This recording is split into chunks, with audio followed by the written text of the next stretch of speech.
My name is Robert Lee, and what you're about to see is something our family has never spoken about before.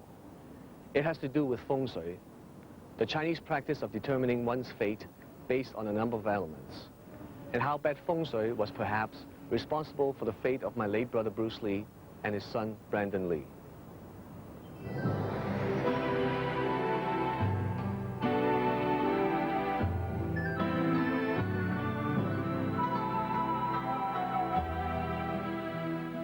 It was in Guangdong province in mainland China that the Li family's grandparents lived, and where, along with many, made their living fishing from the serene river in Baktongong. Though life was quiet and simple, it lacked the excitement and challenges young people often need. Li Hoi-chun, one of the couple's sons, was one of those who hoped to be more than a fisherman. It wasn't long before Li Hoi-chun, the future father of Bruce Lee and grandfather to Brandon Lee, decided to leave the village where he was born and head for Foshan, a bigger and more dynamic part of Guangdong. In this new environment, Hoi-chun found himself a job as a waiter in a typical Chinese tea house and restaurant. Having to constantly call out the customers' orders to the chef and prices to the cashier, Li Hoi-chun's voice attracted the attention of one of his regular patrons, who also happened to be a very famous Cantonese opera star. After observing Hoi-chun for some time, he offered the young waiter an apprenticeship in his opera company. For the first 3 years, he patiently did chores and ran errands for the veterans in the troupe. He used his spare time to study and learn more about his newfound career. His diligence eventually paid off, and he was offered minor roles in some of the troupe's performances. In time, he got his first big break, the leading role when this opera troupe, who traveled extensively throughout southern China, performed here in Guangzhou. During this time, he had met the daughter of a wealthy merchant who also happened to be a great admirer of Chinese opera. He had brought his daughter, Ho Oi-yu, to see one of Li Hoi-chun's performances. The couple were married soon afterwards.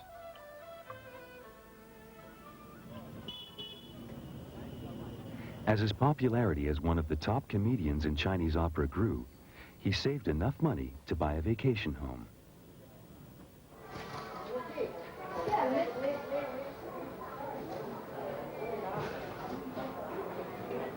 My father bought this house as his family's vacation home shortly before World War II. But unfortunately, because of the war and the communist occupation in 1949, we never had much of a chance to use it.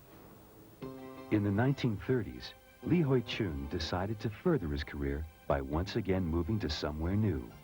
This time, it was a city alive with excitement and opportunity, a city called Hong Kong. The audiences here were already familiar with his name and flocked to see his performances. While performing in Hong Kong, he also had the opportunity to travel overseas. It was during these travels, this time a one-year performance tour of the United States, that Li Hoi-chun and his wife Ho Oi-yu found themselves in San Francisco.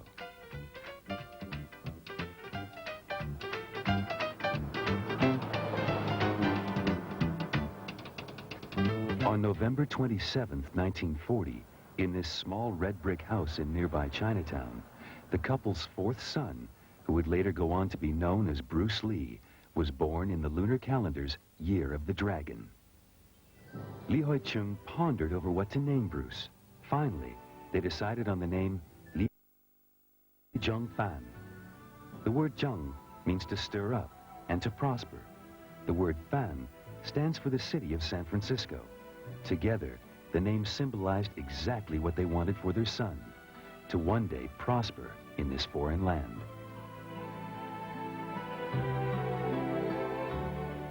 But because their first son had died at a very early age, Li Hoi-chung was extremely superstitious.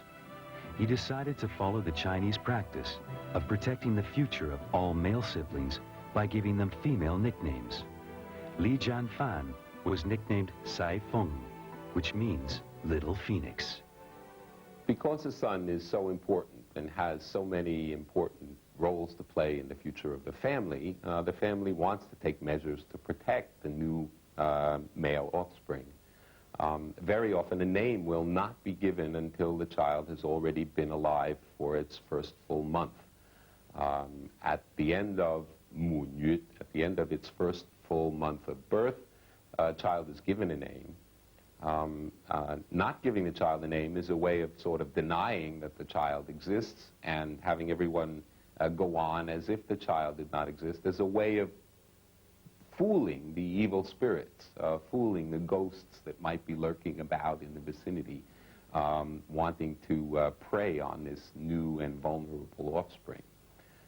Very often when a name is given, initially it is a nickname. Very often young male children are given female names, given girls' names, so that once again the ghosts will believe that the offspring is a female and therefore will be less inclined to pay it any attention. My father was a very old-fashioned and superstitious man. All of my brothers and male cousins had their left ears pierced after birth, because my father believed that in doing so, the boys would not be disturbed by evil spirits. This would help them grow up to be healthy and strong individuals. On top of this, my father would also give the boys' girls' names as their nicknames. Bruce was named Sai Feng, which means Little Phoenix. Because of the death of his first son at such an early age, my father constantly worried about his family. And being a very superstitious man, he would constantly pray to the gods to protect us from harm. Since my grandmother was a Buddhist, my father followed suit, and he worshipped the moon god as well. After the Second World War, when it was a tough time for him, my father not only had to take care of his own family, but also his brothers as well. He made a wish one full moon night that if he prospered in the future, he would reward the moon god with a big banquet every year.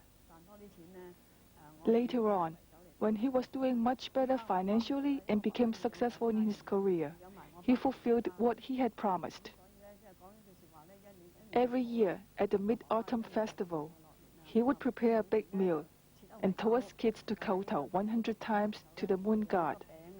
But Bruce was always the naughty one. And often, while we were performing the rite, he would steal drumsticks, peanuts, and whatever offerings my father had prepared.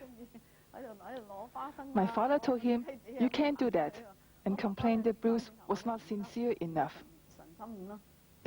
Rather than playing with toys like other children, Bruce was thoroughly captivated by the art of movie making. In fact, Bruce started his career in films early.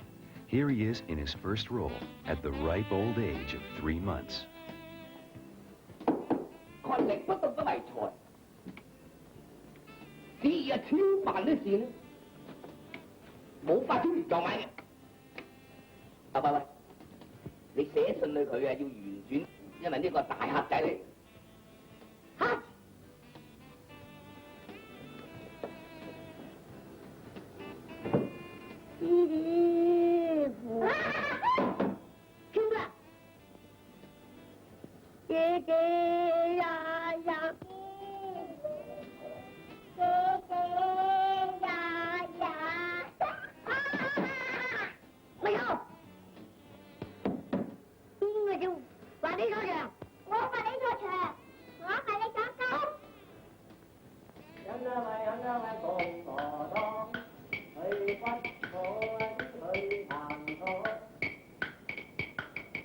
乜你？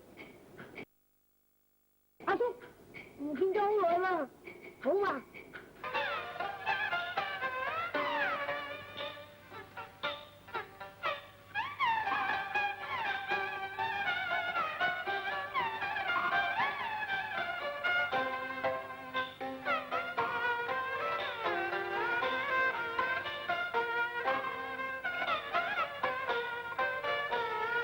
？My father did not approve because, like all parents, he thought that to achieve academically should be his children's primary goals. He was afraid that his involvement in the movie business would affect Bruce's getting a proper education. Not to mention that the environment could be a bad influence on him. But Bruce loved acting so much that in his mind, nothing was more important.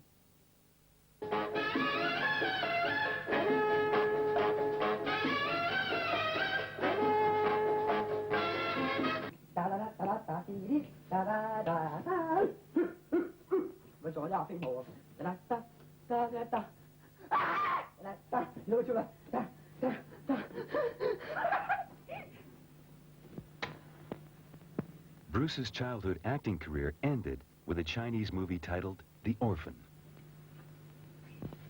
哎呀，阿生，你幾時學會食煙仔嘅？6、7年啦。嚇？咁你咪即係咁大個就食煙啦？啊！咁我哋出嚟行唔單把扭強亂鳩照嘅啫。哼！話俾你聽，仲有啲死僆仔啊，打高射炮添啦！嚇！哎呀，都唔知幾有癮。Besides acting in the movies, Bruce loved Kung Fu. He used to stay after school and practice with some of his friends. He was so excited about learning the new skills and techniques that he wanted to share with all of us. Although he meant well and was very eager to teach us, but he was so much better and stronger than we were. All the girls in the family got black and blue from practicing with him. When we complained to our mother, she would scold him and say, "Bruce, stop picking on your sisters." So he decided that we weren't much fun to play with and turned his attention to his younger brother, Robert. But that wasn't much better either. Bruce would say, "You guys are hopeless." By this time, Bruce had developed a reputation for being arrogant, rebellious, and at times cocky. Being a sharp and sometimes loud dresser for those conservative days, he would often invite ridicule from other boys. After school one day, at the age of 14, he was beaten up. This, he told himself, would never happen again. Soon after this incident, he began to study martial arts even more earnestly. Under his first instructor, Yip Man, Bruce studied the deadly close combat form of Kung Fu, known as Wing Chun. With his newfound skills, supreme confidence, and sometimes volatile nature, he got himself into more fights. After his last fight while in school in Hong Kong, his parents were warned by the police that if Bruce got into one more fight, he would be arrested. In 1959, this warning and his rebellious nature prompted them to send him to the United States. 20 or so family members sat with the 18-year-old Bruce in this stateroom and sensed that it had finally dawned on him that, for the first time, he would be alone in a foreign country.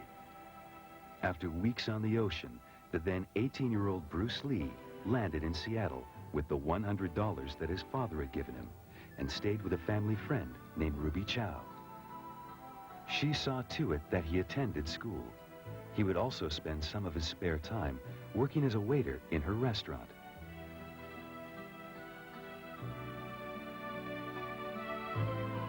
All the time, however, by combining his knowledge of the subject, Bruce was also fine-tuning his prowess to be a martial arts expert that the world had never seen. Soon, the name Bruce Lee and his demonstrations of this new form of Kung Fu, which he had created, reached the attention of other students of martial arts.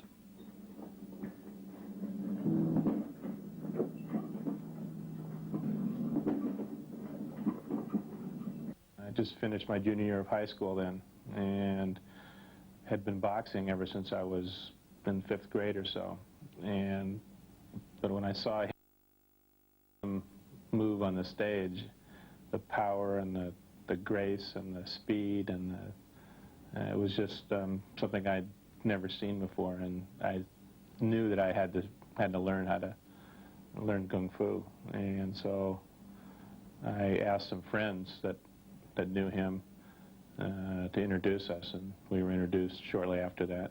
And he invited me to join the club, which was just then an informal group of people working out in somebody's backyard in the snow when it snowed, and in the rain when it rained. I had been into some aspects of the martial arts prior to meeting him, and I was getting a little bit demoralized. I was getting hurt, and one of my friends said that they met this incredible young man in a demonstration down in Chinatown, and he wanted me to meet him, and so we arranged to have a meeting in the Arboretum at the University of Washington. That's where I first met him. They asked me to do something, so I threw a punch or something like that, as I recall, and before I knew it, Bruce had me tied up and frightened to death. Some of the blows that came at me. He didn't hit me, but he was just so direct and so forceful that I was convinced right then and there that he was the man that I needed to follow. Bruce loved to come into class with some of the biggest jocks in the class. Would be sitting there, and he was like 135 pounds, maybe 5, 6 or 7. You know, little skinny Chinese guy, and some of the basketball players or football players would be sitting in the class, you know, and he would come in, and his favorite trick was to come in and start talking about Kung Fu, which nobody had heard of then. Nobody knew what the hell Kung Fu was, and he would talk about the different punches, and he'd say, you know, there's a karate punch like this, and then there's a Kung Fu punch like this, and then there's a 1-inch punch. And he said, oh, can I have someone in the class to help demonstrate this? And he'd look around the class. He picked the biggest guy in the class, usually a big basketball player, you know, 6'5" and 220 pounds. And he said, could you come up and help me demonstrate this? And of course the guy couldn't say no. And up to that time, we got to be lounging like this, you know, bored like hell. And then everybody's looking at him and laughing, so he has to go up in front of the class. And Bruce would say, now you stand there, I'm just going to, he'd put his hand on this guy's chest, and he'd say, I'm just going to demonstrate this, and first, wait a minute. He'd look around, pretend he was looking around for a chair, and he'd find a chair, and he'd run around behind this guy, about 5 feet behind him, and put the chair down. And then he'd come back and say, okay, now the guy's, you know, looking behind him at this chair, and he has to, you know, keep his face up, so he would brace himself usually. Not too obviously, because he doesn't want to look like he's really afraid that this guy could really knock him back, but he braces himself. And Bruce would go like this, are you ready? Yeah. Boom! The guy would, you know, fly off his feet, ass over tea kettle, land in the chair, knock the chair over, and, you know, usually do a somersault back. And the whole class, of course, would come out of their chairs. And then he would have them in the palm of his hand, and for an hour would talk about philosophy or all this stuff that before, of course, was going in one ear and out the other. Now all these guys are sitting there eating every word that he said. When I first met Bruce, he was about 18, I was 38, and I was old enough to be his father, let alone an older brother to him. And when we started working out, why, I had to get away from him just as soon as we had our workouts, because he was a typical teenager, and I was far older than my 38 years, actually, at that point. And but as I realized that he was a person that could be telling you a raunchy joke one moment, and the next moment he could be immersed in some real deep philosophy of Taoism or Zenism, and I just knew that I had to follow him. In the summer of 1963, Bruce returned to Hong Kong for a short holiday. It was a happy time for both Li Hoi-chun and his wife. They saw that Bruce had grown up to be a mature, determined, and responsible young man. In his spare time, he would share the new Kung Fu skills he had learned with his father. While vacationing in Hong Kong, he invited Doug Palmer to visit him. Bruce always had these little tricks. That he had this sense of humor that did not depend on the other people knowing that a joke was being pulled. And we had this fight routine worked out that we would usually do as the elevator, if we were in the elevator, as the elevator doors opened, and there'd be a crowd of people, Chinese, and this is in Hong Kong, waiting to get in, we would step out of the elevator arguing. And I would call him something, and he would push me, and I'd take a swing, and he'd block my roundhouse and then hit me in the stomach, and I'd have to tighten my stomach so that he could hit me fairly hard, you know, not in the solar plexus, but lower down. And I'd double over, and then he'd hit me once again, and it was a phony hit, and the crowd loved it, you know, seeing this big guaylo getting beat up by, by a Chinese guy, you know. And then after a while, we'd pick ourselves up and walk away, and the crowd would wonder what was going on, you know. But he loved to stage things all the time. In 1964, in Long Beach, California, Bruce Lee gave a demonstration of his skills at the first international karate tournament organized by American martial arts expert Ed Parker. In this old home movie footage, you can make out the grace, charisma, and sheer power that were all going to become trademarks in his movies.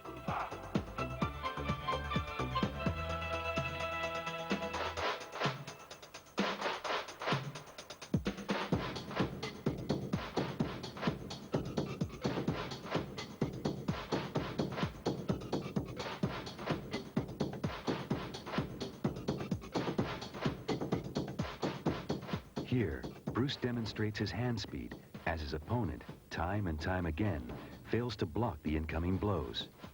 Even when Bruce telegraphs his body movements to give his opponent an advantage, he can only stand flat-footed.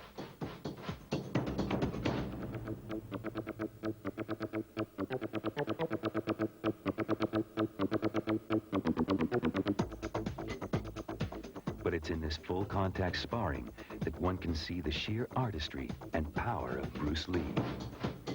It was this footage from the Ed Parker tournament that convinced the producers of the popular American television series called The Green Hornet that Bruce would be the ideal person to play Kato, the comic book superhero's Oriental kung fu fighting chauffeur. This was Bruce's biggest break as far as his career as an actor was concerned.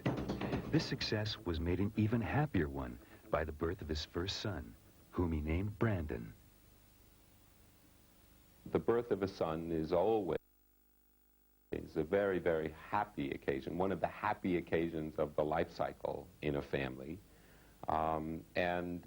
It can often mark the turning of the fortunes of a family, since it ensures the family's descendants. It assures that the family will have future members in later generations, assures the continuity of the family. The time when a son is born is a time when one's happiness is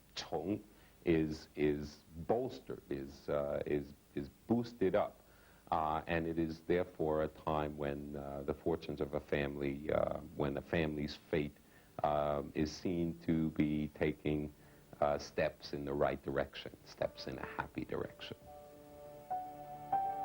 While Bruce was overjoyed with the birth of Brandon, he didn't know that at the same time, his father was very ill. Bruce's mother tried to convince her husband that the birth of a new grandson would be a good omen and would bring about a change in fortune.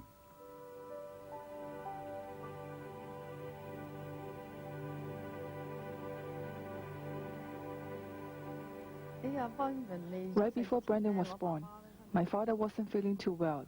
In fact, he was very ill. He was always reading his own Shu, and I could tell that he really believed in what he said. According to what my father told me, when he was young, he visited a famous fortune teller in China, who wrote down my father's future in that little red book. A Su is a booklet written by a Chinese fortune teller, which predicts the major events that will shape one's life and destiny. A Su is personalized for the individual, which means that there are no two that are alike. The Shu predicted that my father would become very ill at the age of 57. That was really what happened. We didn't think that he would live. It also said that if he got through the illness, he would not make it past his 64th year.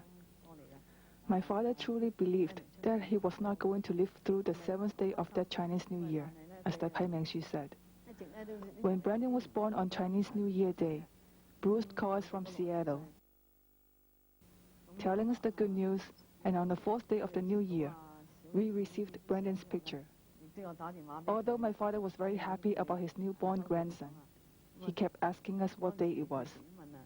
We tried to ease his mind by telling him that it was the 4th or the 5th day, but he knew. He would say, "You are trying to deceive me. I know tomorrow is the 7th day of Chinese New Year, and I will make it past tomorrow." On the 7th day of the Chinese New Year, he passed away. There are a variety of such practitioners. Some will read your palm, as is common in certain Western societies, but the Chinese also read the marks on one's face.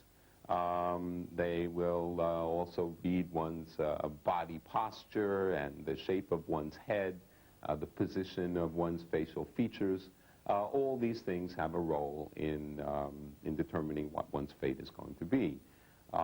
There are a variety of such practitioners who will use little birds for the cost of the divination session. One hands over the money, and a little bird comes out of his cage and picks up an envelope in which is contained your fortune. And then the fortune teller takes your fortune from the envelope and tells you what your fate is going to be. The practice of jinbo, of using divination slips, they're shaken in a rattle, and one will jump out on the slip that jumps out, which is the slip that contains your fate, and takes it to an interpreter outside the temple, who will tell him what his fate will be. The passing of his father was a painful loss for Bruce, who now turned all his attention to looking after his son Brandon and planning his next career move. Though roles for Orientals were few and far between, he had a positive attitude about his future. Whenever the opportunity presented itself, Bruce would tell people that he was one day going to be the biggest star in the world. After the Green Hornet television series was canceled, Bruce continued to take his skills in martial arts even further. By now, he had become a martial arts teacher to some of the most powerful names in Hollywood. Actors like Steve McQueen and James Coburn, directors and producers such as Sterling Siliphant, and basketball legend Kareem Abdul-Jabbar. But this was not what he wanted to do for the rest of his life. After much soul-searching and getting nowhere in Hollywood, where roles for Orientals were either few and far between or simply didn't exist, he returned to Hong Kong to start his movie career. He met with immediate success. The Big Boss, his first film, turned Bruce Lee into an instant star in Hong Kong. His second and third films, Fists of Fury and The Way of the Dragon, only helped to firmly establish him as the major superstar in all of Southeast Asia. Staying true to his philosophy that using no way as way and having no limitations as limitation, Bruce Lee proved that his career had no boundaries with the release of Enter the Dragon. With its popularity in Western markets, it had American directors and producers crawling back to him. He called me up and said he wanted me into the movie, and I said to Bruce, Bruce, you and I have been very dear friends for many years, but I'm not the person that can do the kind of thing that you expect me to do, and I therefore don't want to jeopardize our friendship. But I think Bruce, at this point in his life, realized that there was only a handful of people in one's life that you can really call a true friend, and I think that the fact that I had probably helped him out earlier, he felt that he wanted to pay me back, and this was his way of saying thank you and letting me be in the movie. But I'm a person that's very humble and know what my limitations are, and I just felt like I didn't really need to be under that kind of pressure, but he convinced me that I should be in it, and unfortunately, he passed away before the movie was finished, so I didn't get a chance to do it. On July 20th, 1973, at the age of 32, Bruce Lee died by falling into a mysterious coma. He was in the middle of making his 5th film, the ironically titled Game of Death. I was working in Japan at the time, and a friend of mine who knew that I had known him heard about Bruce's death on a radio news program and called me up immediately and told me. And of course, it was a shock to me like it was a shock to everybody. At his funeral in Hong Kong, thousands turned up to pay their final respects to the one Chinese actor who single-handedly made the world sit up and take notice of Kung Fu and the drawing power of this particular genre of movie making. In a more private funeral ceremony held in his adopted hometown of Seattle, family, friends, and former students like actors James Coburn and Steve McQueen turned out in force to say goodbye to their teacher and friend.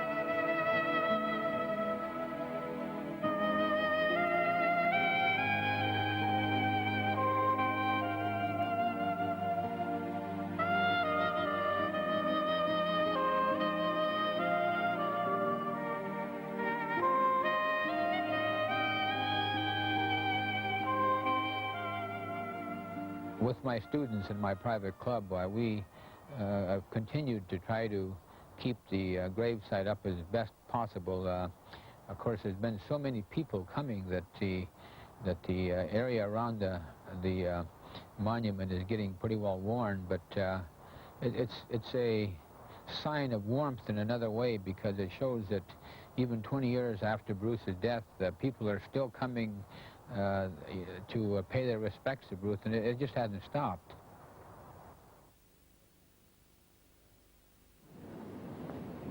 When I first came back to Hong Kong after college graduation, a friend of mine told me that a very famous fortune teller would like to look at my father's grave.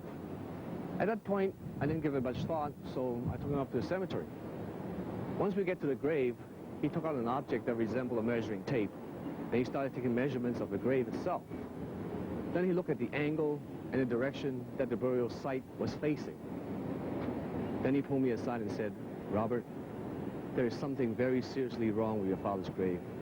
One of the other things that influences one's fate is one's relation to the physical environment, one's relation to one's surroundings. The practice of determining the characteristics of one's surroundings is an extremely important dimension of Chinese folk culture. It's the well-known practice of feng shui. Feng shui is important in Chinese cultural life in the placement of one's house, and the placement of one's stove within the house, and in the placement, finally, of one's ultimate resting place, the placement of one's grave. All of these arenas of activity need to be carefully considered as to where they will be placed in the physical environment, since their orientation, their placement, can certainly affect one's own fate as well as the fate of one's family members. 講到李海先生呢個墓咧，其實咧就係完全冇問題嘅。 Mr. Li Hoi-chung's grave is in a Catholic cemetery, the location of which is ideal. The site of the graveyard is between two hills facing southwest with a series of buildings symmetrically surrounding the graveyard. This symbolizes an emperor worshipped by surrounding nations. This also explains the birth of two superstars in the Li family, Bruce and Brandon. Frankly speaking, both Bruce and Brandon were ordinary individuals from a respected but average family. The reason they became so popular worldwide was because the location of Mr. Li Hoi-chun's gravesite is excellent, bringing fortune and glory to the descendants of the Li family. The site of the grave is made better by the fact that beyond the buildings is the ocean, with the neighboring hills representing two dragons running towards it. Since Bruce's Chinese name means little dragon, he and his son Brandon are the two dragons symbolized in the hills. They are the benefactors of the auspicious placement of Mr. Li Hoi-chun's grave. However, there are three critical factors adversely affecting the good feng shui of the grave. First of all, the person buried on the left of Mr. Li Hoi-chun is a boy who died when he was only 13 years old. Traditionally speaking, someone who dies at such a young age is thought to be very unfortunate. Normally, that would not be of great concern, except that there is a tree between the two graves. The roots of the tree extend and link the two together, transfusing the misfortune of the boy to Mr. Li's grave. Also, the tree is growing vigorously, with the leaves hovering over the two graves, shading them as though they are one. To make things worse, the boy's family name was also Li. And although the two families are not related, the linkage makes it appear that they belong to the same family.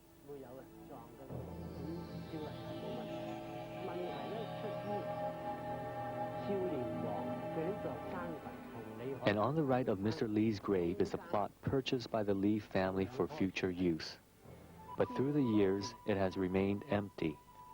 An empty residency is a bad sign for both the living and the dead. With an empty grave next to him, Mr. Li's spirit is lonely and longs for companionship, one that could be comforted by his family members. And like the situation with the young boy's grave, there are 4 trees connecting Mr. Li's grave and the empty grave, and for the same reason, as I explained earlier, make a bad situation worse. The grave was built in a traditional Chinese style, with a gravestone on top of a 2-tiered platform. Currently, the measurements of each platform have some unlucky signs and meaning hidden within them. These signs explain a great deal of what could happen to the Li family. First of all, the height of the 2 tiers is 13 inches, which in feng shui symbolizes disaster and death.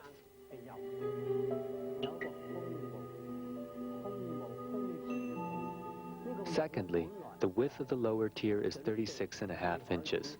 On the feng shui measuring tape, the number means no descendants. Lastly, the length of the upper tier is 56 inches, which means return the male. This signifies a decreasing number of male descendants for the Li family. It is truly an ominous combination of numbers and signs. The good features of the gravesite are being offset by the bad. It is important that changes be made to ensure and enhance the future fortune of the Li family. According to Mr. Shum, the following illustrates the steps that need to be taken in order to cleanse the gravesite and ensure the Li family's prosperity and safety. These are the changes that he recommends. Because Mr. Li is buried next to a child who died at an early age, the tree connecting Li Hoi-chun's grave to the neighboring grave has to be removed. With no roots connecting the graves, bad fortune cannot be transferred to the Li family. When the tree is removed, explains Mr. Shum, the Siu can shine directly onto Mr. Li's grave, comforting his spirit. Also, the size of the grave's platform must be altered.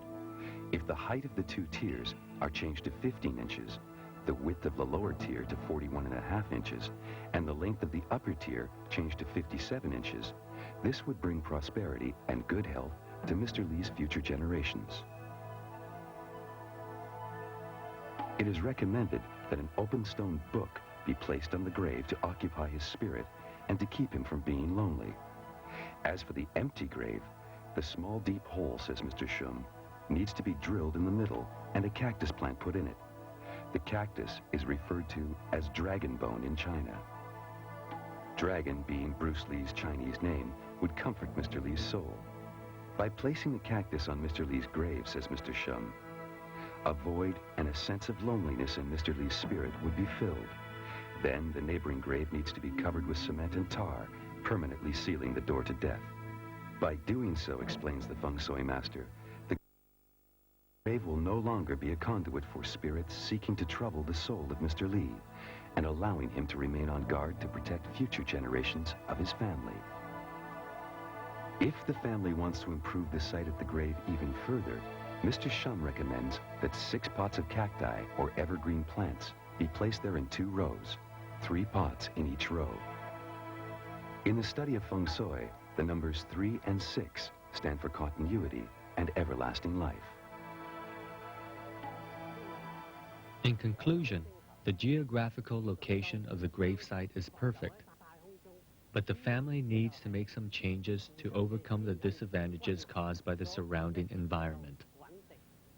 By doing that, the safety and future fortune of the Lee family can be secured. Despite what Mr. Shum told us about our father's grave and what was needed to be done to ensure that no harm would befall any other male members of our family, we have not carried out any of his instructions, even to this day. A grave with poor feng shui can make its occupant very uncomfortable. And where one's relative is uncomfortable in the grave, the fortunes of one's family may in fact suffer. Brandon Lee was only 8 years old when his father died. He grew up without really knowing Bruce, though respecting and justifiably proud of his father's accomplishments. Well, I study other people's films, and my father's particularly, just because they're the best, you know. He was great. He had such a great knowledge of the camera, and I mean, fighting martial arts as it exists in the real world and fighting for film are 2 real different things, and they bear similarities to each other in a lot of ways, but they really are 2 different things, and that's something I'm trying to learn more and more about, and I learn a little more about each time I get a chance to do a film. So since this film represents the first time I'll have the chance to really express my taste in choreography on film, I'm sure I'll learn a lot from that, you know. But they really are 2 different things. So I study, you know. I watch other people's work, and my father is certainly a big influence. Brandon possessed many of his father's traits: the charm, the intelligence, and the will to succeed. Perhaps it was his talent. Perhaps it was simply Hollywood trying to cash in on the fact that he was Bruce Lee's son. But Brandon, also a martial arts expert, was cast opposite David Carradine in the telefilm Kung Fu, the movie. Though expectations were high that this telefilm would be turned into a television series, this never happened, and soon, like his father before him, Brandon had to come to Hong Kong to gain his first lead role. This was in the Chinese movie Legacy of Rage. Wow. Having been educated in the States, which he always regarded as his home, his speaking voice had to be dubbed.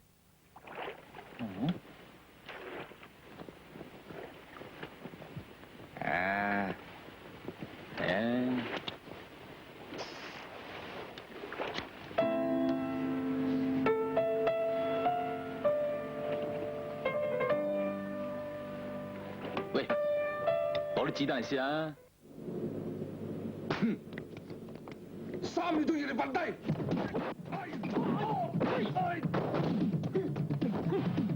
你想要幾多秒？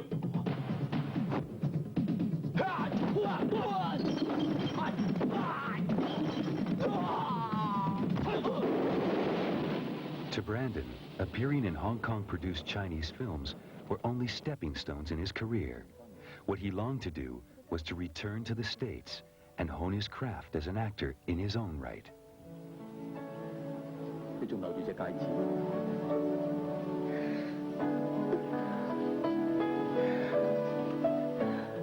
Well, I first saw him when we were in the office, and we were supposed to be going over the script together. I was with my sister at that time, and he just kept staring at us, and I thought, God, this guy's weird. But at the end, when the session was over, he'd come over to us and introduce himself. He seemed like a really nice guy, and he said, you know, he said sorry for staring because we reminded him of his sister, whom he was really fond of. I felt that he was quite homesick, actually. He talked of his family, his mum, his sister, a lot, and said that he couldn't wait, you know, to go back home. I think a lot of people, through information that they hear through media or, you know, his life story, his father was a legend, this kind of thing, people, they cast a view on how he's going to be instead of getting to know him. And sometimes, even when they're talking with him, they still don't really get to know him because they've got such this strong view about what he should be. And, you know, for me, I've seen some very soft sides of Brandon. I mean, he's a very tender guy. I found him as a person who really was uncomfortable in the public eye. When he walked in with his mother at the memorial dinner, he was about 3 feet behind his mother, and while everybody came up to rush up to her, to congratulate her, to talk to her, to welcome her, he stood in the background.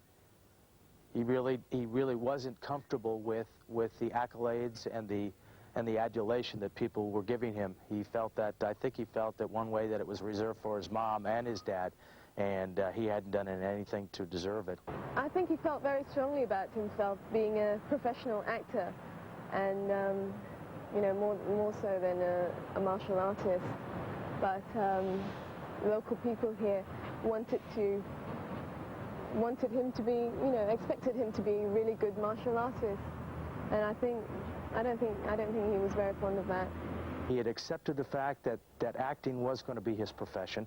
He had accepted the fact that he was Bruce Lee's son.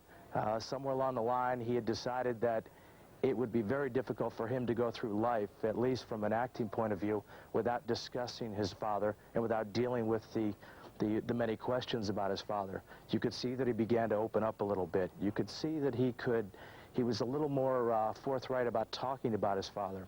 And it was tough on him because Bruce died when he was 8 years old, so there was not a whole lot he remembered. But what he remembered very vividly. What else he recounted from what his friends had told him. You could see that he was beginning to climb out of his shell, not only from a personality point of view, but also from the point of view of being able to accept the fate that he had, which is that he was Bruce Lee's son. What I would like to say about being an Asian actor, or an Amerasian actor, my father, when he was here doing his work in the late 60s and such, was trying to get some work in television here and running into the obstacle of hearing that a Chinese man could not be the leading man in a television series or a film. And he went to Hong Kong as a result, made his fame over there, and then Hollywood came to him. And that was, you know, 18 years ago. And now, 18 years later, in 1991, name a Chinese leading man, you know? I mean, there are certainly some very fine Chinese actors who work pretty regularly here in America, but it's not a monopoly by any means, you know? On March 31st, 1993, almost 20 years after the death of his father, Brandon was killed by a freak shooting accident on the set of The Crow. He was 28 years old and was due to get married. He had made exactly 4.5 films when he died, exactly the same number of films that his father had made when he died.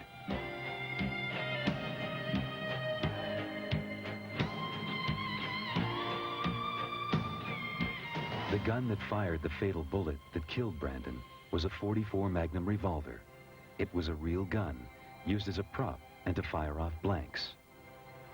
But weeks earlier, when the second unit of the film crew needed the same gun to film a setup that involved showing bullets going into the chamber, they made the fatal mistake of using live ammunition to make the dummy bullets.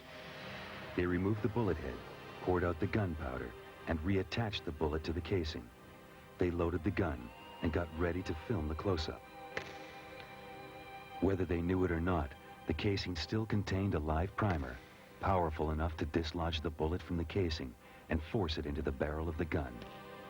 No one apparently noticed that of the 6 rounds that they had made, only 5 of them were still intact.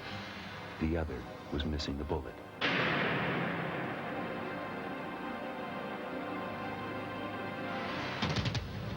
I made some dummies with live primers. No propellant, but live primers.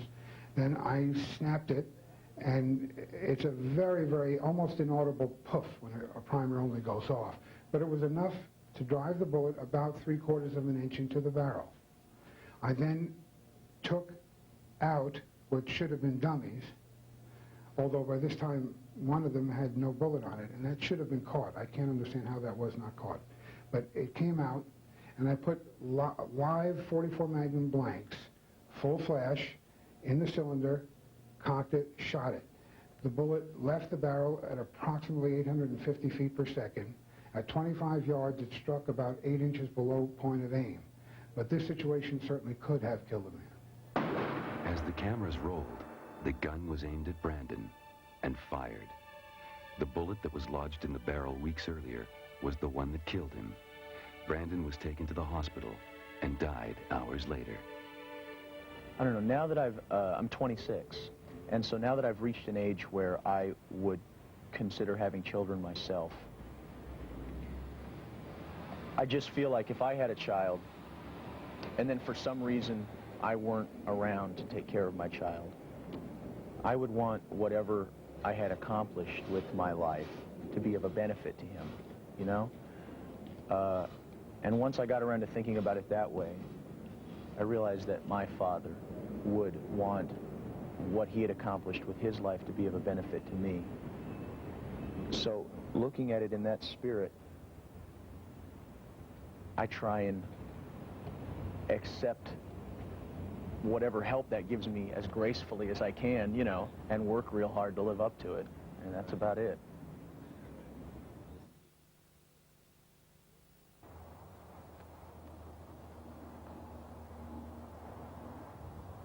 As to whether the fate of these 2 dragons could have been avoided by changing the feng shui of our father's grave, this is something we'll never find out.